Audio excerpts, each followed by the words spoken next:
Drew Sharp, did Michael Vick have to go on 60 Minutes or some show like that? Is there this sort of media ritual of sinners seeking forgiveness through the media? Well, he had to. You know, I always thought that he should have gone on Oprah, you know, because Oprah is a dog lover herself, you know, and that he can have his come to Jesus moment, you know, to appeal to the sappiness of our society at times. Oh, he's learned his lesson, you know. But I'm sure that this is going to be a nicely rehearsed, scripted performance that he's going to give CBS this evening. But again, I don't think it's going to change the opinions that a lot of people have. It's a very polarizing moment right now in sports, because for every person who is singing the praises that he's getting a second chance, there are probably 2 or 3 other people who are saying, you know what, I don't want to see him ever again. Drew, in a column yesterday, you talked about this second chance for Vick. You used the phrase morality of convenience. Now, obviously, it's in his interest and maybe in the Eagles' interest to get him back wearing a helmet and throwing the football. But do the media play along with this? In other words, are we going to kind of forget about the dogfighting thing and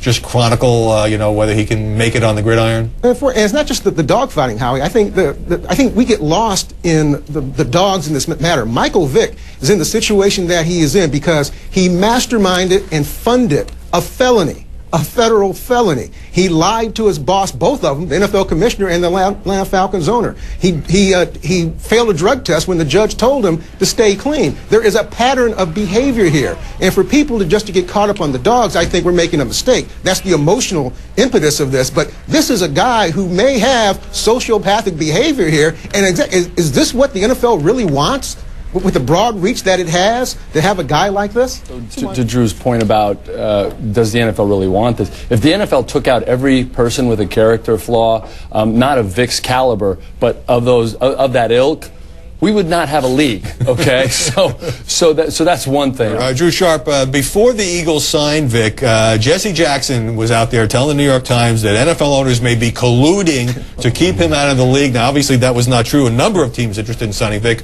Should that have been reported just as a straight news story, or should we in the press have said, there goes Jesse playing the race card again?